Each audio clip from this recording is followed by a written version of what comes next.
tal? Buenas noches. Noche picante. La mesa hoy con Alejandro Olmos nos engalana con su presencia justo en un día tan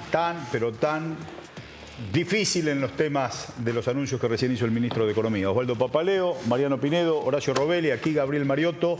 Claro, venimos de escuchar un anuncio del ministro de Economía que estaba pactado para las 15 horas, que después se hizo más tarde, que seguramente se borró, se hizo, se volvió a hacer, se borró, se volvió a hacer. De todas formas, ahora lo vamos a conversar en el conjunto de la mesa, pero nos llenó de incertidumbre y sobre todo de muy malas noticias que no quiso atenuar el ministro, que las quiso dar sin anestesia.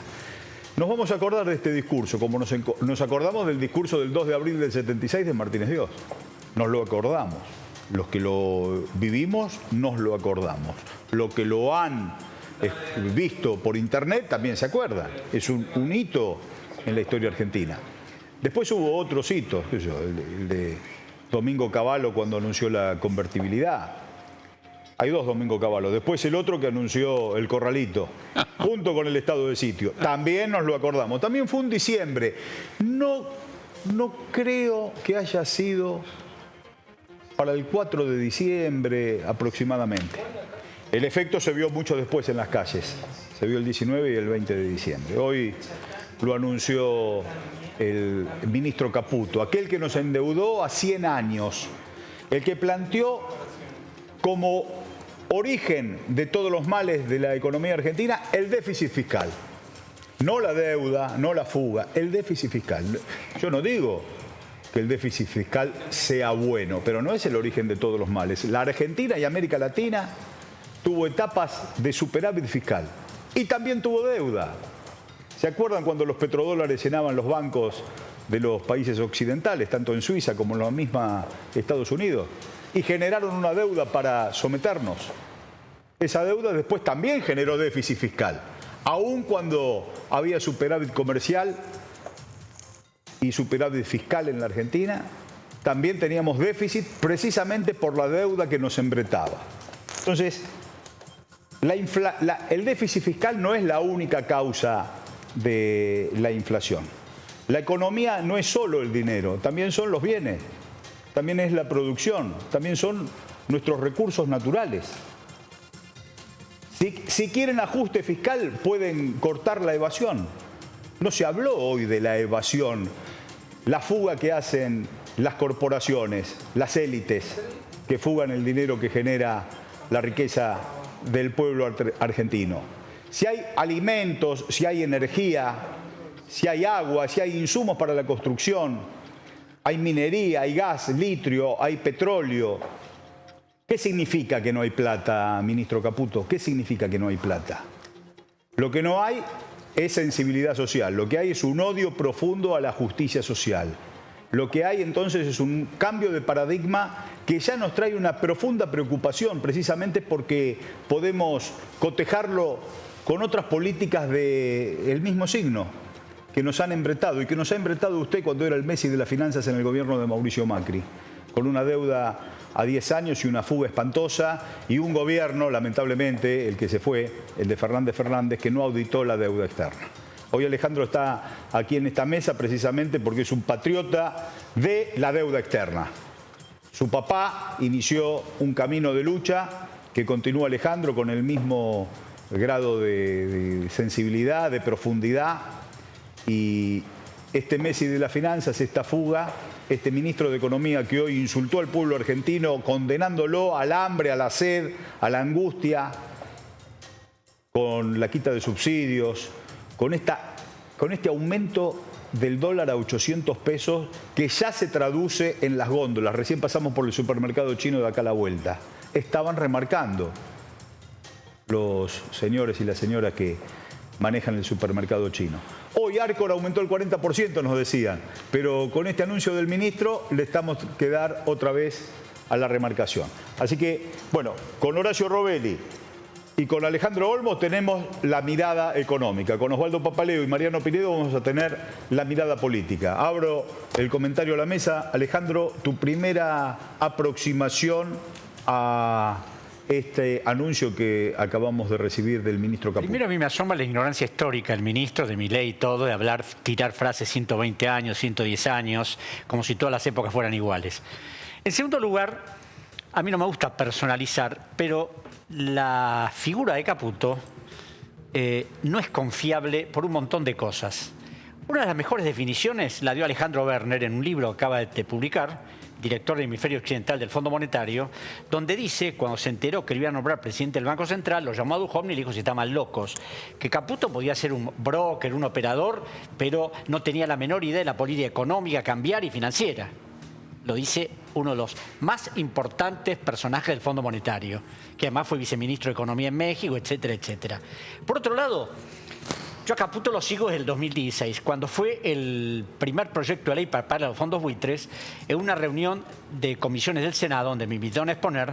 Me acuerdo que entre los preacuerdos firmados, había uno firmado por Caputo que se ve que no tenían un papelito a mano, entonces reconoció una deuda de 842 u 848, no sabía, a un fondo buitre en una hoja de agenda arrancada de una agenda de uno de los abogados de los fondos buitres, porque vos ves el documento que tengo y abajo está el nombre del estudio de abogados, ¿no?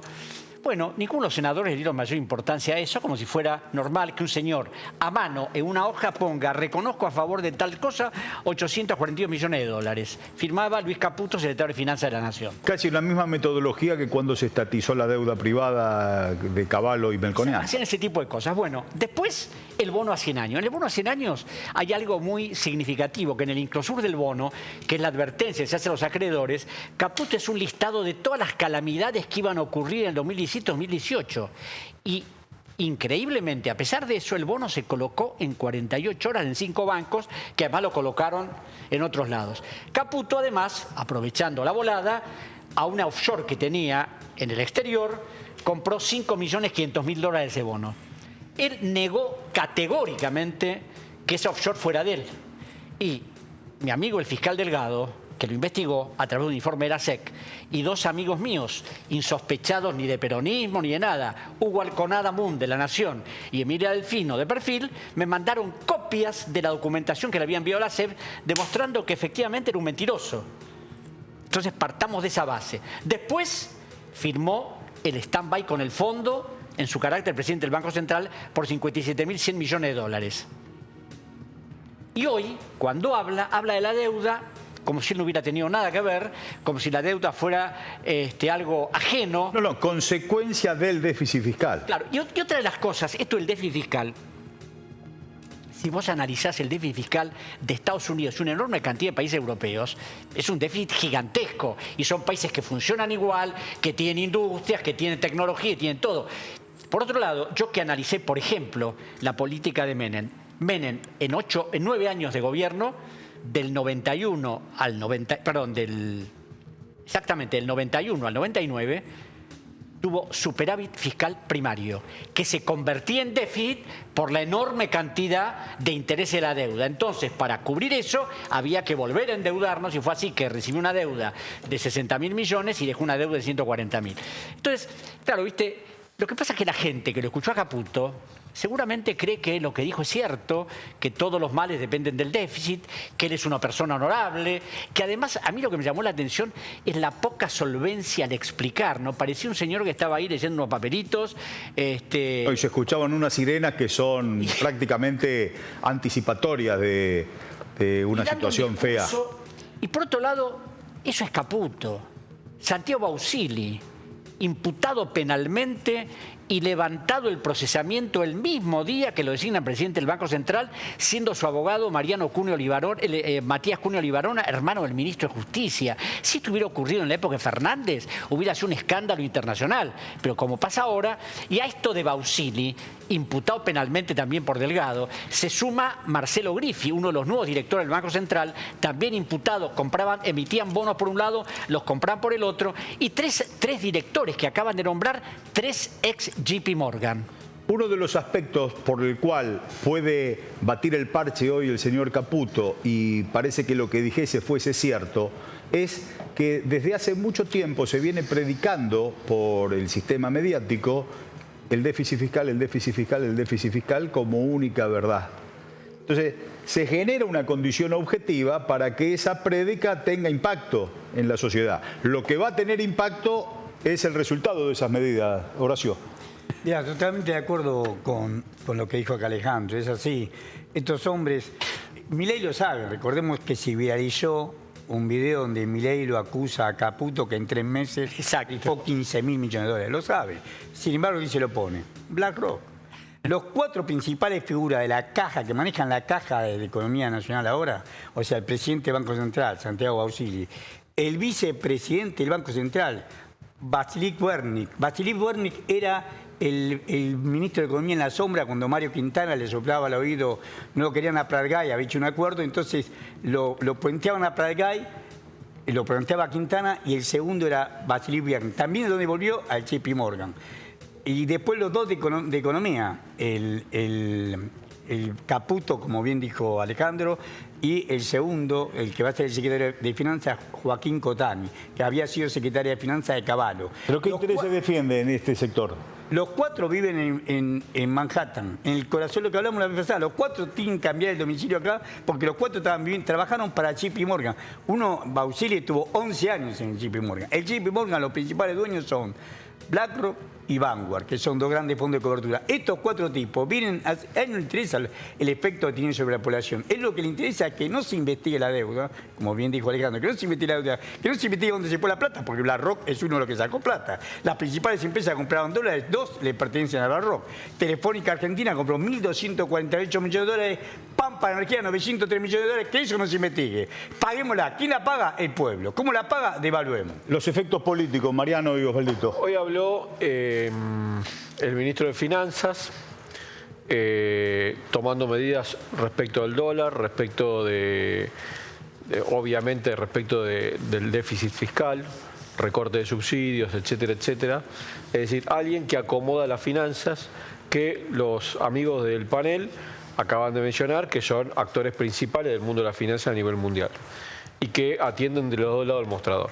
Eso nos hace pensar que la posibilidad de que todos estos juegos tocando la botonera del Estado que tanto preconizaron en contra desde una suerte de anarcocapitalismo o lo que fuera, hacen su juego y desarrollan seguramente en poco tiempo miles de millones de dólares de ganancia del lado de las finanzas, muchos de los cuales son ellos mismos, y un dolor fuertísimo del pueblo argentino que no solamente se va a ver en el plano social y en el plano laboral, sino que se va a ver duramente en el plano industrial.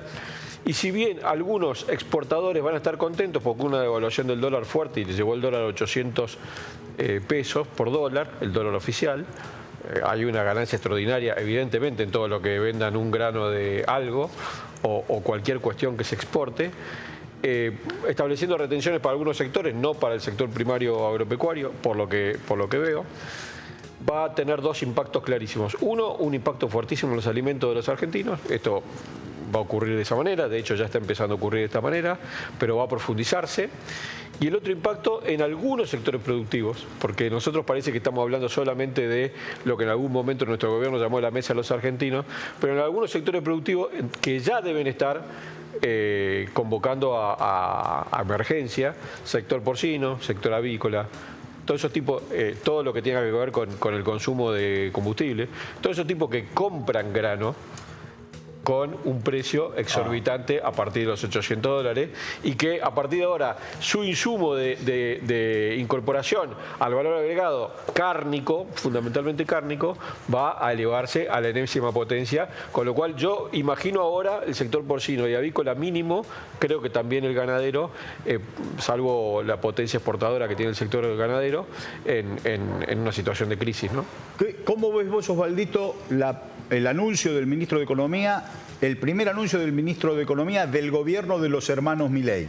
Yo lo que veo es un gran desafío a la clase política, a la que integramos nosotros. Yo estoy de acuerdo, obviamente, con todo lo que dijeron acá los compañeros en la mesa, pero quiero ver la salida política, la respuesta política a esta propuesta del ministro. El ministro es un solitario que habla sin ningún apoyo de tipo político, nunca lo votó nadie, está ahí para cumplir una función degradante para la situación argentina, pero yo quiero ver la reacción de las fuerzas políticas, de todas, de Juntos para el Cambio, de, obviamente la nuestra, de los sectores del campo nacional. ¿Cómo reaccionamos ante esto? Porque esto condena a enormes sectores populares a una situación paupérrima.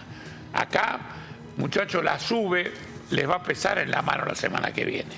Le han sacado los subsidios al transporte, le han sacado los subsidios a los servicios públicos. Pero lo que más va a pesar en lo inmediato es el precio del pan, de la carne, el precio de los medicamentos. Le han sacado a la gente la comida de la boca hoy. Pero yo quiero tomar un examen, nos quiero tomar un examen a nosotros.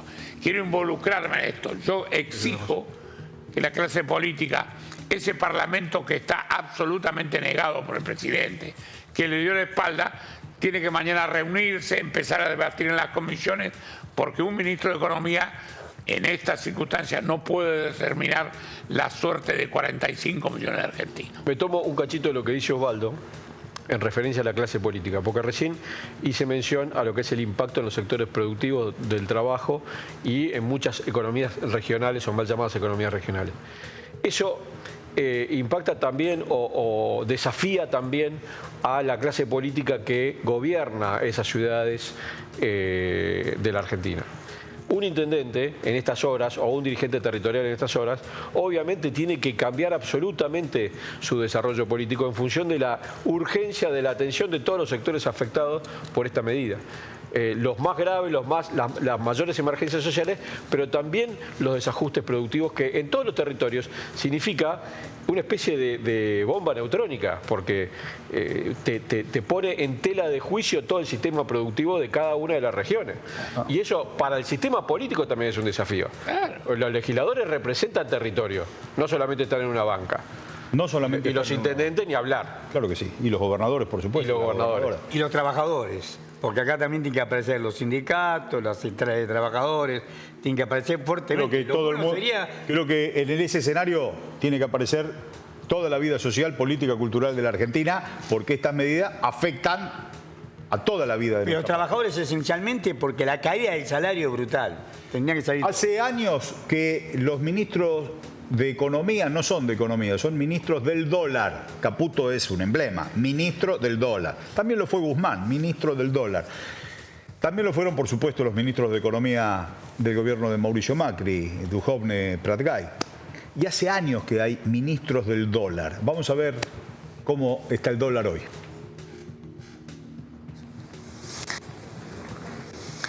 Vamos 8. Vamos a sincerar el tipo de cambio oficial.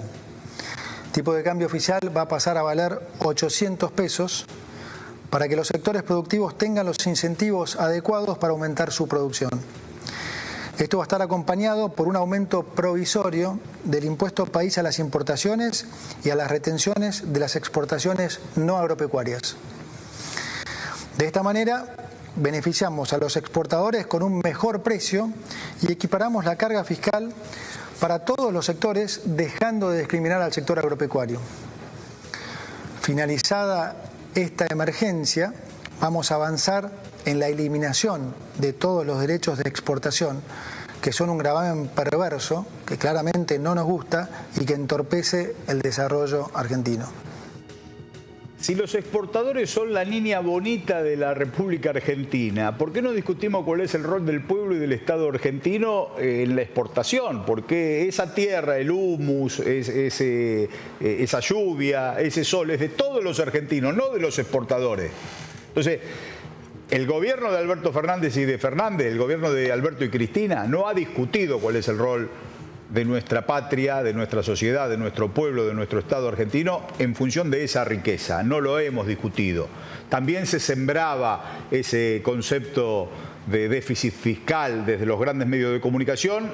Entraba el déficit fiscal como el origen de todos los males y no entraba la realidad efectiva precisamente porque no tomamos los resortes de la economía.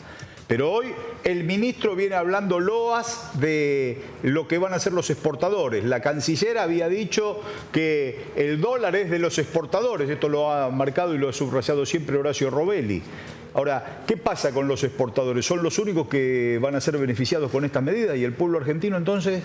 Aquí lo grave es el pueblo argentino, que parece que nadie se ocupa. Y recién tomando lo que decía Osvaldo, yo soy muy escéptico respecto a la dirigencia política, porque en marzo del 2001 le votó plenos poderes a Cavallo para que hiciera el desastre que hizo. Y ahora, como él bien dice, habría que ver qué hacen, si se quedan callados. Es decir, yo cuando se habla de la deuda de Macri, digo, no es la deuda solo de Macri, porque toda la dirigencia, la mayor parte del Parlamento, le votó todas las emisiones de deuda a Macri. Macri emitió, excepto lo del Fondo Monetario, no emitió un solo bono que no hubiera sido autorizado por el Congreso de la Nación. Fondos buitres incluidos. Exacto. Entonces, el otro día me hicieron llegar una lista de palabras que había pronunciado Milei y otras que no había pronunciado. Entre las que no había pronunciado estaban el pueblo, los jubilados, la deuda, los recursos naturales, todo lo que indudablemente nos afecta. Ahora, tomando lo que decía la SUBE, una persona que tiene un sueldo y que ahora tiene que hacer 2 viajes en tren y en colectivo y se le dispara, ¿qué va a hacer? ¿Con qué va a comer? ¿Cómo va a vivir? El ministro no dijo una palabra de eso y Milei tampoco dijo una palabra, porque además habló del sufrimiento. Siempre el sufrimiento, ¿quiénes lo pagan? Los asalariados, los que tienen planes, los que no tienen nada, porque la gente que tiene plata vive bien con inflación, sin inflación, y los grandes empresarios, que como Horacio los ha diagnosticado, se llevan toda la plata, a eso no les importa. Entonces, lo grave es si la dirigencia política ahora en el Congreso dice, no, señor Milei, usted será el presidente, pero nosotros representamos a todo el pueblo argentino y esto no va a pasar. Bueno. El bloque de Unión por la Patria tiene 33 senadores, es la primer minoría del Senado. Ahora, si empiezan a negociar y la Banelco empieza a funcionar o hay intercambio de funciones por votos, y bueno, la cosa va a ser distinta. Yo creo que eso es imposible dada la perversidad del anuncio, que está antecedida por una campaña donde también subrayó la dirección que le iba a imprimir a su gobierno Javier Milei. No hay posibilidades de acomodarse. Creo que la oposición, el Frente Unión por la Patria, no tiene posibilidades de darle gobernabilidad a cambio de nada. Una cosa son las palabras, Gabriel, y otra cosa son los hechos. Bueno, pero es cierto. También es cierto el desplante que le hizo Javier Milei al Congreso. Es un desplante anticipatorio, porque la idea del Fujimorazo ronda en la cabeza de los observadores por lo pronto. Ronda en la cabeza de los observadores la posibilidad de ponerle un freno a la institucionalidad en el Congreso. Ha ocurrido en otras latitudes de nuestra América Latina y en tiempo muy cercano. Entonces, creo que el Congreso tiene que ser impecable en esta tarea. Mañana tienen que llamar precisamente a reunirse, a sesiones, a comisiones, para poder discutir este plan económico y darle alternativas a la sociedad argentina, porque esta frustración que ha anunciado hoy Caputo, y que lo dijo con todas las letras, que íbamos a sufrir, para no sufrir tanto tenemos que sufrir ahora. A confesión de parte, relevo de prueba, está diciendo que la cosa viene fea. Entonces, para un sector. Para un sector. Para un sector. Que es, No, es mayoritario. Claro, y estoy pensando en un sector mayoritario que lo votó en el hartazgo, y que hoy están en la fila de los primeros perjudicados. Exacto. Porque los compañeros, compañeras que estaban abajo de la línea de flotación, que estaban desencantados con el gobierno de Fernández, que ha reproducido prácticamente las mismas políticas de sometimiento al capital financiero que el gobierno de Mauricio Macri, ese sector de la desesperanza que le puso una ficha a Javier Milei, hoy va a estar mucho peor que ayer. Además, ahora pasa no solo esto de la política económica, sino va a ser un gobierno donde van a poner a representantes de empresas en los lugares más importantes. Horacio Marín, por ejemplo, el presidente de YPF, era un hombre del grupo Techin, era uno de los funcionarios de Tecpetrol. O sea, ahora como presidente de YPF va a acceder a información confidencial de YPF, a un montón de cosas, y ese va a manejar a la petrolera argentina. Bueno, se repite el fenómeno de Aranguren, Exacto. que era de Shell. Exacto. Nada menos, el enemigo número uno. A mí me interesa una cosa, porque yo creo que hay 2 aspectos del desafío a la política. Un aspecto es lo que está planteando Alejandro y que planteó muy bien recién Horacio, que tiene que ver con la forma en que se va a organizar el freno o el intento de freno, ya sea institucional o sectorial, gremial, ¿sí? Cómo va a reaccionar la política para intentar morigerar, frenar o de alguna manera que no impacte tan duramente el pueblo argentino las medidas que sabemos que va a impactar al pueblo argentino. Pero hay otra forma de desafío a la clase política que es más profunda y que es más difícil y que exige de nosotros más cabeza, que es plantear el proyecto alternativo de desarrollo de la Argentina a partir de una explotación industrializada de nuestros recursos naturales, de la ciencia y la tecnología, de la industria, del trabajo. ¿Por qué lo planteo? Porque si nosotros no hacemos esto, estas medidas que tomó Caputo hoy y que las leyó con total desparpajo, incluso la gente olvidándose que Caputo es Toto Caputo, digamos, el mismo del de Macri, las hizo porque se instaló la idea de que hay un proyecto político amparado en una ideología concreta y con intereses concretos, que es lo que viene a salvar a la Argentina de un desastre determinado. Eso es un trabajo que se desarrolló. Nosotros tenemos que anteponer el proyecto contrario, que sea claro, que sea concreto, que defina efectivamente la defensa de intereses concretos. Se perdió una gran oportunidad en estos 4 años del gobierno de Fernández Fernández. Porque además de hacer, no aparece la realidad además de hacer continuidad, empezaron a defender banderas simbólicas y cuestiones. Acá hay que defender temas concretos, que es el bolsillo de los argentinos, el trabajo de los argentinos, el desarrollo productivo argentino. O sea, hombres y mujeres concretos que en un territorio determinado quieren laburar, quieren vivir, quieren hiciste estudiar. la plancha 4 años, ni siquiera discutiste los temas. Pero si no hay proyecto alternativo, la resistencia va a ir al fracaso, ¿eh? La resistencia a las medidas va a ir al fracaso. No, hay que construirlo y poner blanco sobre negro el rumbo de la Argentina, cosa que no se hizo ni en el 19, ni se hizo siquiera en el 23, se insinuó un poquito por la tesudez que tuvo Sergio Massa en querer ganar las elecciones, entonces planteó por lo pronto un eje de industrialización que nosotros desmenuzábamos todos los aspectos que podía considerar. Yo te quiero hacer una pregunta, Horacio, con respecto al dólar a 800 mangos, el dólar oficial. Esto puede haber una brecha con el dólar paralelo, se desinfla el dólar paralelo. ¿Qué significa en el bolsillo de todos nosotros mañana el dólar a 800 mangos? Lo acaba de responder Mariano. Con la gente en la calle, esto vuela. O sea, digamos, si vos tenés un pan, el kilo de pan sale 1.200, 1.500 pesos.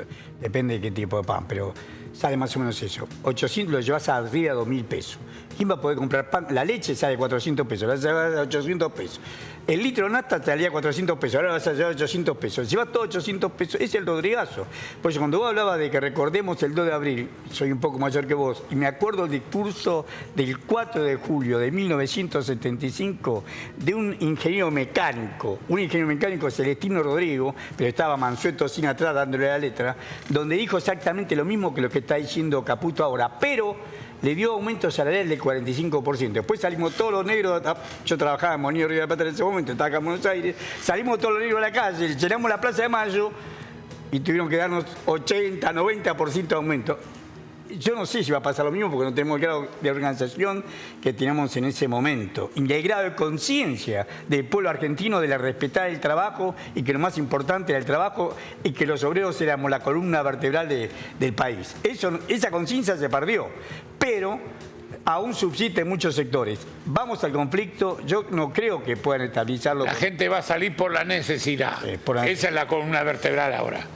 No va a poder vivir, como decía muy bien el compañero, el transporte, cómo se va a transportar la gente, no pensemos cómo va a vivir, cómo se va a transportar para ir a trabajar. Digamos, esto es una cosa de enorme gravedad. Va a empezar una negociación de los trabajadores con los dueños de su trabajo. El margen político que tiene el gobierno y la muñeca política que pueda tener el gobierno para recibir ese primer impacto y que parezca dentro de lo discursivo, bueno, recién empieza, va a ser bastante complicado. Porque no es solamente, bueno, recién empieza, la culpa es de Massa, suponete que digan. Al revés, 2 días de gobierno y mirá el desastre que hay una responsabilidad, pero quiero decir, no se trata de licuar la responsabilidad del gobierno que se fue, sino lo que digo es, hasta dónde la gente está dispuesta a aguantar solamente de pico, con una cuestión discursiva, las consecuencias de la realidad. Digamos, con los sueldos que tenían ayer o que tienen hoy, ¿cómo la semana que viene van a pagar el transporte, los servicios, etcétera?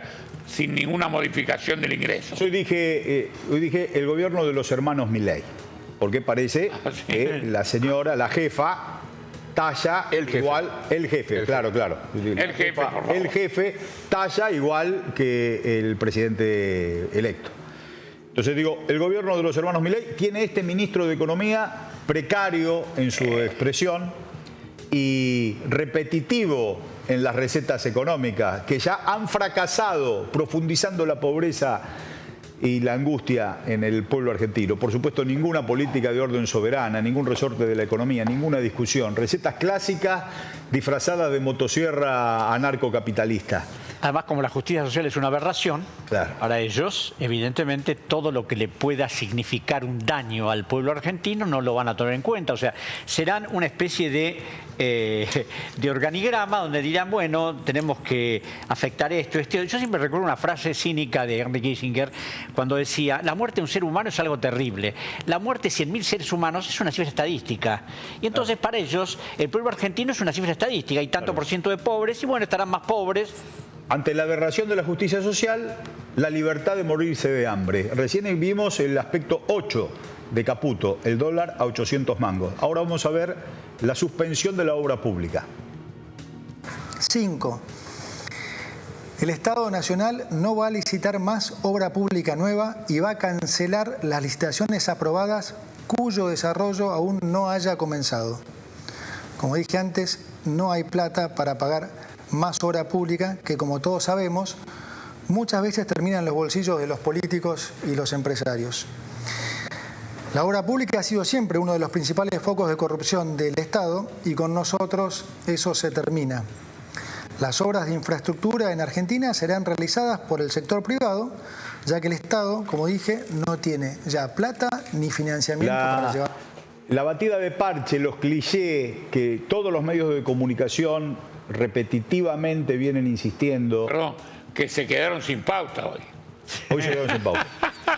Pero voy a ver sobre... Le pagaron bien a los medios. Pero esos Lo dejaron medios sin generaron la condición objetiva para que este discurso pueda ser internalizado como si fuese verdad. Nosotros, el discurso puede tener un inicio, un nudo y un desenlace.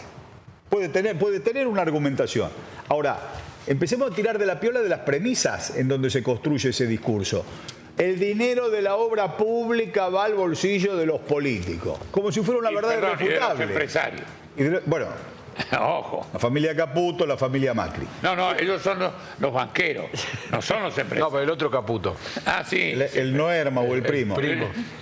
El asunto es, empecemos a tirar de la piola de las premisas falsas en donde se apoya el argumento. Claro. Porque esto yo lo he escuchado en el grupo Clarín desde siempre. Los políticos.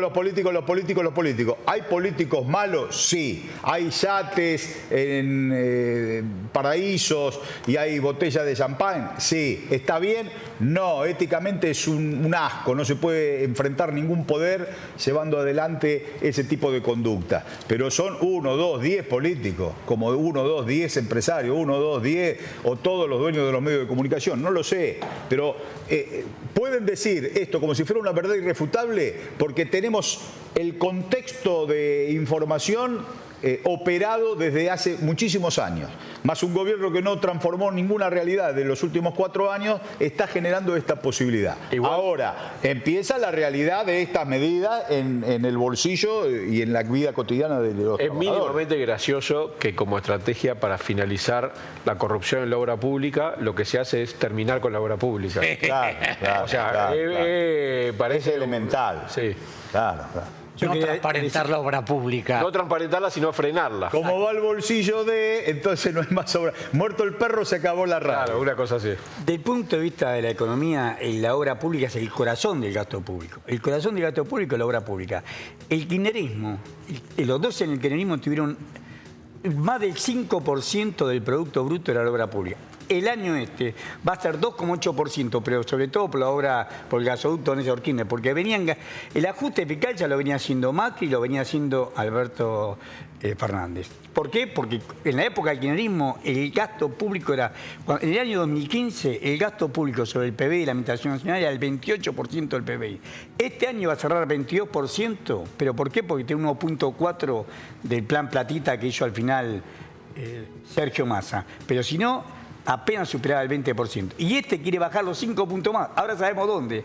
En 2,8%, que fue el gasto público del año pasado, la obra pública, que es el que tiene efecto multiplicador y es el que hunde la inversión. Nosotros tenemos una falta de inversión. El tema energético, cuando la señora Gorda de Diana Mondino dice que se compra un generador... Señora Gorda por Landru. Por Landru. Señora Gorda por Landru. Señora Gorda por Landru, esa señora Gorda de Landru, que es Diana Mondino, dice que se compra un generador. No todos podemos comprar un generador. Y vamos a tener corte de luz. Lo que está diciendo, señores, Edesur se va en mayo del año que viene. No echó un peso de inversión y ahora le quieren seguir inversión, el tipo se va. Y no hay quien lo agarre. Alejandro. Y tenés, tiene obra pública, el último que hizo inversión fue don Julio De Vido, que hizo inversión energética. Y hoy vamos a tener verano caliente, porque encima no vamos a tener luz, ni aire acondicionado, ni nada de lo que sea energía eléctrica. Muy bien, Horacio. Alejandro, la consulta. De todo el dinero que se pidió en deuda, y sobre todo ahora, en esta última deuda del gobierno de Macri, ¿qué porcentaje de ese dinero se convirtió en obra pública? Yo te diría casi ninguno. Mira, yo hice un cálculo hace poco, yo lo hice un amigo mío que es banquero, porque cuando hablan de la corrupción del kirchnerismo, de esto y el otro, dije, bueno, sí, los bolsos de López, hagamos un raconto más o menos. Entonces, eso puede ser la corrupción ocasional de un gobierno, de amigos, etc. Ahora vamos a algo que es un silencio sepulcral. En el año 1982, a través de 3 presidentes del Banco Central, Egidio Villanera primero, Domingo Cavallo después y Julio González del Solar, se estatizó la deuda privada. Ahora, estatizarla podía ser, y hay que ayudar a una empresa porque está mal, no puede quedar gente... No, la mayor parte de la deuda fueron deudas ficticias. Y esa investigación la ordenó Bernardo Greenspun cuando fue ministro de Economía de Alfonsín. Que por supuesto Alfonsín en el 85 la mandó al muere. Ahora, esa suma... Perdón, deuda ficticia significa que una empresa privada declaraba ante el Banco Central que debía tanto. Exacto. Y cuando en realidad no debía nada o debía menos. Alrededor de 288 millones de dólares en el 82. Ahora, el otro día llamo a un amigo mío que es banquero, le ocheo y haceme un cálculo de la deuda esa en el 82 a hoy, porque el Banco Central informó al Juzgado Federal número 2, en la investigación que había hecho mi padre, que esa deuda era de 23.000 millones de dólares. A cifras de hoy son 166.000 millones de dólares de los principales empresarios del país. Solamente de esa operación de estatización. Solamente de esa operación. Porque después hicieron como 10 más. A eso hay que sumarle los avales que nunca pagaron una enorme cantidad de empresarios. Ahora, de eso nadie habla, ¿viste? Es como que decía recién Osvaldo. Eso está planchado. No es corrupción. Mejor no investigarlo. Eso no es corrupción. Esos son negocios normales. Como un boludo el otro día agarra y me dice, y bueno, que Caputo ha colocado un bono a 100 años, se habla muy bien de él. Yo te digo, cuando un economista te dice eso, decir, pero estamos todos locos. Es decir, eso es lo terrible, que aquí nadie sabe un montón de cosas que, claro, yo a veces cuando el fiscal delegado antes de morir me dijo, mira, le dijo, evidentemente nadie quiere investigar la deuda porque están enganchados todos los grandes grupos empresarios de la Argentina y del exterior en complicidad con los bancos. Y él, que fue el fiscal de la causa durante 20 y pico de años, presentó escritos, dictámenes, lo imputó a Caputo, a Bausili, a Aranguren. Y el juzgado, téngase presente. Yo cuando lo denuncié... Porque eso es corrupción estructural, más la pelusa que se cae de esos préstamos. Pero la que no se cae también es corrupción estructural. Exacto. Cuando lo denunciamos con Pino Aranguren, por la compra de gas a Chile, porque a Chile le pagó a 2 empresas chilenas el doble del millón de BTU, le compramos a Bolivia 3 y pico y se la pagó a 7, mostrando que Chile no tenía gas y que el gas que nos vendía Chile se lo compraba a la British, que es de Shell, del cual él, además de ser accionista, había sido presidente de la Argentina. Claro. Vos podés creer que cuando nos llamó por teléfono para aclarar la cosa, que él no sabía que el gas que se le compraba a Chile era de la British. ¿Vos podés creer semejante acto de caradurismo? Pero aparte, sacó un comunicado diciéndolo. Aranguren trabaja en la Shell desde que tiene 16 años. Presidente de la... No, pero quiero decir, hizo toda la carrera. Toda la carrera. Conoce Con al ese mínimo grado de todas las cinismo empresas. de estos tipos, evidentemente, yo te digo, de esto nada más, yo no creo que Milei, si esto se aplica estrictamente, termine su mandato. Aquí va a haber una gran conmoción si la dirigencia política se empodera, como dicen ahora, y dice, no, viejo. Es decir, acá no se puede llegar a este extremo y no se toca a los reales dueños del poder, que son los que manejan todas estas cosas. Hoy lo que dijo Caputo va atentando contra la vida de la mayoría del pueblo argentino. Esto se va a ver sistemáticamente con esta quita de subsidios.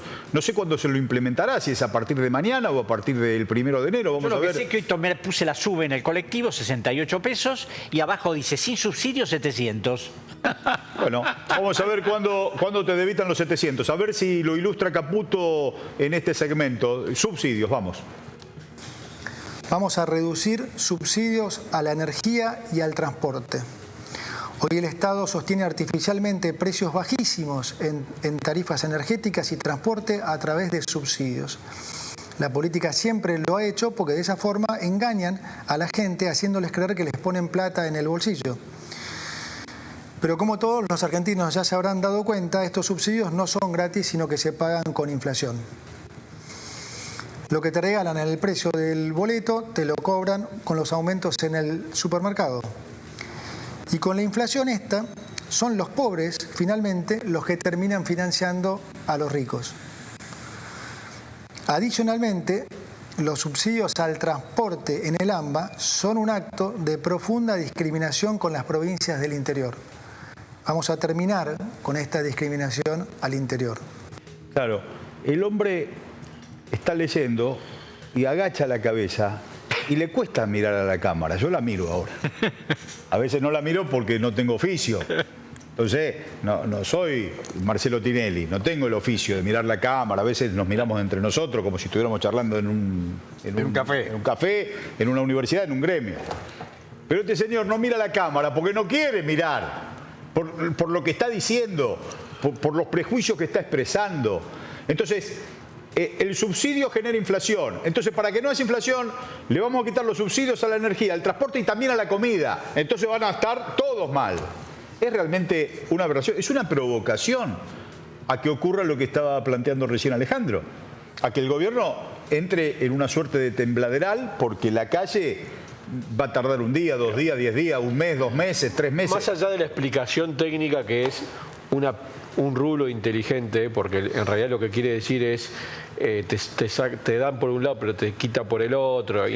Más allá de ese rulo que es inteligente, más allá de la explicación técnica, el efecto real y concreto es que las tarifas, los alimentos y la energía y el transporte van a volar en el aire y es un golpe directo a tu bolsillo. No, aparte, ese es el efecto. No sé si se llama inflación, reacomodamiento, sinceramiento, pero lo que va a pasar es eso. Pero parte de otra premisa falsa. Las tarifas energéticas están regaladas. Falso. ¿Cuál es el costo? ¿Cuál es el costo de la energía en la Argentina? No se sabe. Bueno, pero la Argentina tiene energía, ¿no? Hay cómo saberlo, ¿eh? Pero la Argentina tiene energía. Hay otros países centrales incluso que no tienen energía. La Argentina tiene energía. ¿Cuánto sale? Y esa energía, esa represa, el Chocón, Salto Grande, Yacyretá, Atucha, ¿cuánto sale el agua que pasa por la turbina para mover el sistema en las hidroeléctricas o para enfriar la turbina en las atómicas? ¿Cuánto sale ese agua? Si la inversión la hizo el pueblo y el Estado argentino, ¿cuál es el costo de la energía en la Argentina? ¿Se puede saber? O sea, el costo internacional es X. El costo del salario en la Argentina es menos 10. ¿Por qué no hablas del costo internacional del salario? Que hablas del costo internacional de la energía a un país que tiene energía. Entonces, partamos de la base de cuestionar las premisas en donde se apoya la argumentación ficticia de este ministro. Hay una especie de paradoja en este gobierno en donde vuelven a aparecer algunas figuras noventistas, que es que el sistema de diseño de los servicios públicos que diseñó, escribió y bajó a norma el ministro Dromi, era un sistema de privatización con regulación, ¿no? Un sistema súper abierto a la ganancia extraordinaria por parte de las empresas. Sin embargo, lo que te decía bien claro, lo que te dice bien claro es el costo de la energía es costo más una ganancia razonable. Es costo más una ganancia razonable. ¿Y cómo sé yo cuál es el costo y cuál es el Estado? A través de los entes reguladores definen cuál es el costo, metiéndote adentro de la empresa, y define cuál es la ganancia razonable. Lo que hicieron, que también estaba previsto en los debates regulatorios de otros países y demás, es cooptar a las personas que desarrollan el control y la normativa. Con lo cual, a partir de ahora, esos que deberían estar regulando con sistema Dromi, no digo con un sistema estatista ni nada, con sistema Dromi, tendría que ser mucho más controlado eso. No estoy hablando de Chávez, estoy hablando de Dromi. Qué momento. ¿Con qué seguimos, Fede? Vamos con Caputo. La asignación universal. Vamos a ver qué dice. 7. Vamos a mantener los planes potenciar trabajo de acuerdo a lo establecido en el presupuesto del año 2023. Y vamos, sobre todo, a fortalecer las políticas sociales que son recibidas directamente por quienes las necesitan. Esto es, sin intermediarios, como la asignación universal por hijo y la tarjeta alimentar. Vamos, 8. Vamos a sincerar el tipo de cambio oficial. El tipo de cambio oficial va a pasar a valer 800 pesos para que los sectores productivos tengan los incentivos adecuados para aumentar su producción. Esto va a estar acompañado por un aumento provisorio del impuesto país a las importaciones. Ya lo habíamos escuchado a Caputo diciendo lo del dólar. El 8 a 800. El 7 a la asignación universal. Sin intermediarios. Por el dinero que se quedan los intermediarios. La asignación universal por hijo no tiene intermediarios. No tiene pero se bancariza. Pero como el estigma se ha repartido durante años, es fácil ahora predicar, porque ya se asume sin cuestionamiento. Nosotros, en este escenario mediático, donde hay un monopolio que no ha querido ni ha podido, ni se pudo ni se quiso terminar con ese monopolio, a pesar de la sanción de la Ley de Servicios de Comunicación Audiovisual que se generó en foros, que se votó en ambas cámaras y que resistió una audiencia pública en la Corte. No se quiso implementar, no se implementó en el gobierno que la promovió y por supuesto después vino Mauricio Macri y el primer decreto la derogó. Mientras haya monopolio y posiciones dominantes, todo lo que escuchamos nos tenemos que preguntar quién está emitiendo. En este caso emiten compañeros, así que nos caben las generales de la ley. El que no es del palo puede decir que nosotros estamos equivocados. Pero cuando escuchamos lo que escuchamos, bien con la guardia en alto. No podemos distraernos, agachar la cabeza y tomar la sopa sin cuestionarnos quién emite y por qué dice lo que dice y cuestionemos las premisas en donde se planta el argumento de esta gente. Acá hay un detalle importante que viene del otro día. No hablaron de ningún tema que vaya al Parlamento, de privatizaciones, etcétera, porque se ve que están preparando las medidas esas de, fomentar, impulsar privatizaciones que necesitan debate parlamentario, aprobación parlamentaria. Como el caso de YPF, Alejandro. Sí, claro. Eso necesita pasar por el Congreso, sí o sí. El caso de YPF van a estar jorobados porque necesitan los 2/3 partes. Claro, pero ¿qué ocurre? De ambas cámaras. Están preparando ese clima. Ahí donde yo hablo de los sectores políticos del campo nacional, que deben estar muy claros, empezar a militar estas cosas con claridad, porque esto que va a salir con el transporte, etcétera, etcétera, van a ser DNU, que van a salir de un momento para otro, son elementos que puede manejar el Poder Ejecutivo. El Parlamento sigue cerrado, no convocó extraordinarias el presidente de la Nación todavía, estamos esperando a ver qué va a pasar. Yo ahí quiero ver el desafío. Yo soy confiado, creo que los sectores políticos que pertenecen a otro sector van a actuar. En los discursos de los gobernadores que asumieron hubo referencia concreta a la situación política y social y además les comunicó así de paso a las provincias la situación que se viene desde el punto de vista financiero, ¿no? Creo que tenemos eso, tenemos ese corte del ministro Caputo cuando... Y le cortan a las provincias las... Exacto. A ver, vamos con eso. Quiero ser claro ahora con los argentinos acerca de cómo van a ser los próximos meses.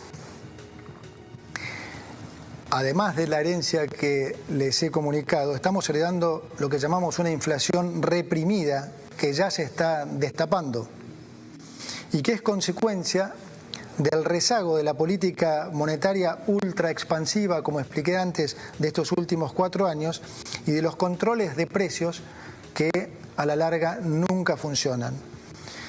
Lo ven todos en las góndolas del supermercado. Cualquiera que haya ido al supermercado en las últimas 2 semanas habrá visto cómo varios precios han aumentado casi 100%. Es decir, vamos a estar durante unos meses peor que antes, particularmente en términos de inflación. Y lo digo así porque, como dice el presidente, es preferible decir una verdad incómoda que una mentira confortable. Claro, vamos a hacer un toquecito para despedirnos. Como Horacio Robelli es tucumano, le voy a hablar del diagnóstico del médico tucumano cuando fue a consultar el paciente y le cuenta a la familia. ¿Qué te dijo el médico? Dice que te voy a morir. que me voy a morir, sí. Bueno, acá nos están diciendo más o menos lo mismo. Rápidamente, el salario mínimo vital y móvil de diciembre, 156.000 pesos. En mi provincia es operativo. Para ahí te pagan negro algo más, pero es operativo 156.000 pesos. El pan, ya estamos diciendo que va a salir el doble, también la verdura, la fruta, la carne. ¿Cómo vas a vivir con 156.000 pesos? Si él responde esa pregunta, ahí va a responder el pueblo argentino por él. La clase media va a tener un impacto fuerte, la clase trabajadora más baja obviamente también, pero la clase media va a tener un impacto fuerte en cuestiones que hacen a lo cotidiano. Tal vez no es tan importante como el alimento, pero hay un desarrollo de una clase media que ha tenido acceso a determinado tipo de bienes o de servicios. Por ejemplo, una pavada, que no es una pavada porque es una posibilidad de entretenimiento, las plataformas de cine y eso, claro, que se cobran en dólares. Después hay que garparlas en $1, que yo no sé, la letra chica, pero yo no sé si no es más caro que el 800 que están hablando, me parece que está arriba de 1000. Pero no, como dicen en las redes, no soy economista, así que no opino.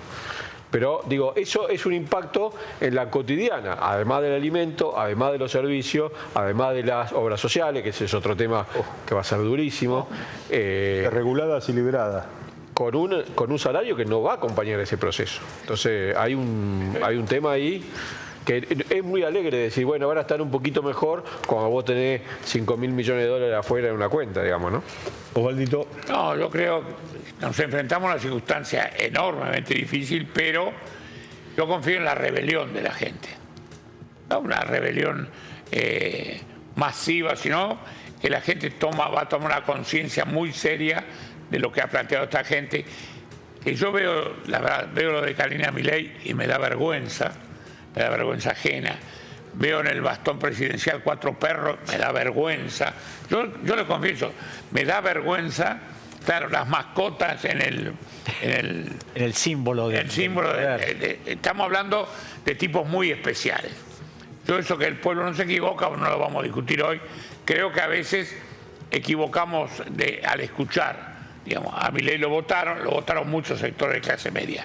La primera que va a sufrir. La primera es la clase media, porque nafta carga la clase media, no cargan los muchachos con la motito, digamos, va a sufrir el turismo mucho, hay vacaciones ya casi inminentes, hay la esperanza de todo el mundo de vacacionar, bueno, vamos a ver qué ocurre.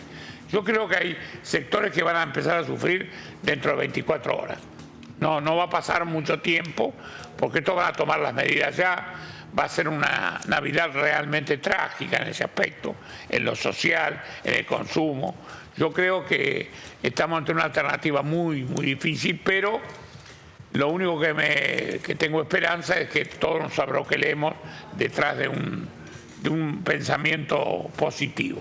Y la clase media se enloqueció en el 2001 cuando le confiscaron los depósitos y salió a la calle de una manera Entonces, ahora la realidad es que si vos tenés un sueldo de 200.000 pesos y no te alcanzaba, y ahora directamente no vas a poder llegar a fin de mes para darle comer a tus hijos, para pagar insumos para los colegios, ¿qué va a pasar? Ese que lo votó a Milei, ¿qué va a decir? Porque bueno, sufrimos un mes, 2 meses, 3 meses, y como eso va a seguir y se va a aumentar, porque además nos dicen que va a haber paritarias o que va a haber eventualmente compensaciones salariales, de eso no se habla. Entonces, ¿qué va a decir esa persona que lo votó y que ahora ve que su situación personal y de su familia está cada vez peor? Alejandro Olmos, muchísimas gracias. Osvaldito Papaleo, Mariano Pinedo, Horacio Robelli. Vamos a repetir esta mesa. Hay mucho para seguir preguntándole a Alejandro y a Horacio Robelli, 2 economistas del palo, del campo nacional y popular, 2 luchadores, 2 históricos, 2 patriotas. Nosotros nos vamos con este cross a la mandíbula que acabamos de recibir de parte del ministro de Economía y el presidente en ejercicio, festejando, bueno, una actividad religiosa en Palermo. Bueno, me parece que la descontextuada es total en materia del sufrimiento del pueblo y de las medidas anunciadas y de la desaprensión de los que conducen. Muchísimas gracias. Nos vemos domani en Noche Picante.